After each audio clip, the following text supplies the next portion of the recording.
जय जगन्नाथ सांग माने आपण मानकु समस्त को मिलीमिश्र देसी किचन यूट्यूब चैनल को स्वागत।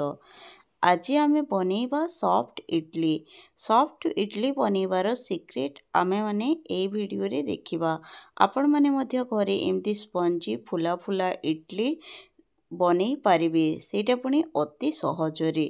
तो गोटे थर ए वीडियो को निश्चित भाव रे शेष जाए देखंतु, जहा फल रे कि आपण माने इडली रो केबे भी माने रेसिपी खराब करिवेनी, निश्चित भाव रे भलो हबो। तो ए देखंतु मु जेतिकी बिरी नेची तार डबल चाउल नेची, माने भावंतु जदि 2 ग्लास मु चाउल नेची तो गोटे ग्लास एथिरे बिरी नेची।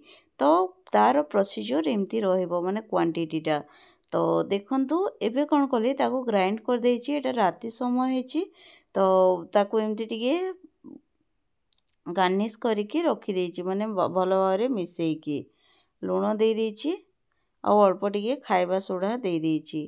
आ कोन करबा ताको एमती घांटी दबा भलो भाबरे आ घोड़े देकी सकाळ को आमे करबा। तो देखंतु एबे सकाळ हेई गलानी। तो सकाळ मु इडली छांचरे पानी देली, आवश्यक अनुसार पानी देली, तापरे मु देली इडली छांच पकेइली, सेतरे सोरष तेल टिके देली।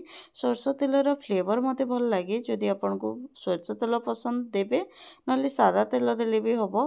तो एमती तेल टिके देली, इडली काढ़ीबा समय रे आराम रे बाहरी जा आसीताए। तापरे कोन करबा आमे इडली रो बेटर को एथिरे दबा। तो देखंतु आमरो जो ए इडलीटा पूरा बहुत ही सॉफ्ट हेतिला, आपण माने देखिकी ही जानि पारथुबे। तो कोन करबा आमे एमती गोटे परे गोटे सबुथिरे ता परर देखंतु एबे एइथिरे मध्ये आमे सोरिष तेल टिके ऐड करबा। देखंतु मोर टिके अधिक सोरिष तेल पड़ी गला। तो आमे कोन करबा यार जो ऊपर लेयर रे बसिबो इडली रो छांचडा, सेइथिरे मध्ये मु तेल काढिनी, सेई तेल रो ही एडजस्ट करिकी देई देली। तो देखंतु सबुतक हो गला। एबे एइथिरे भी आमे पूरा पिठौ दबा, माने हमर जो इडली रो बेटर अछि, इडली रो बेटरटा दबा। तापरे आमे ढांकुनी ढांकी गैस रे 15 मिनिट खंडे बसेबा। 15 रु 20 मिनिट हाई फ्लेम रे बसिबो।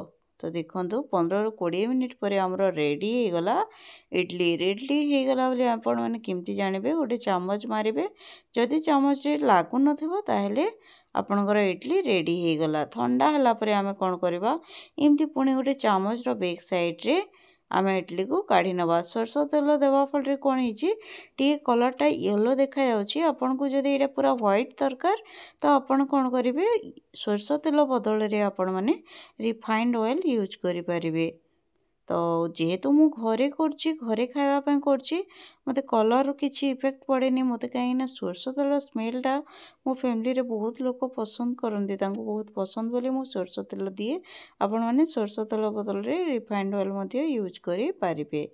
तो देखंतु हमर रेडी हे गला सॉफ्ट सॉफ्ट इडली।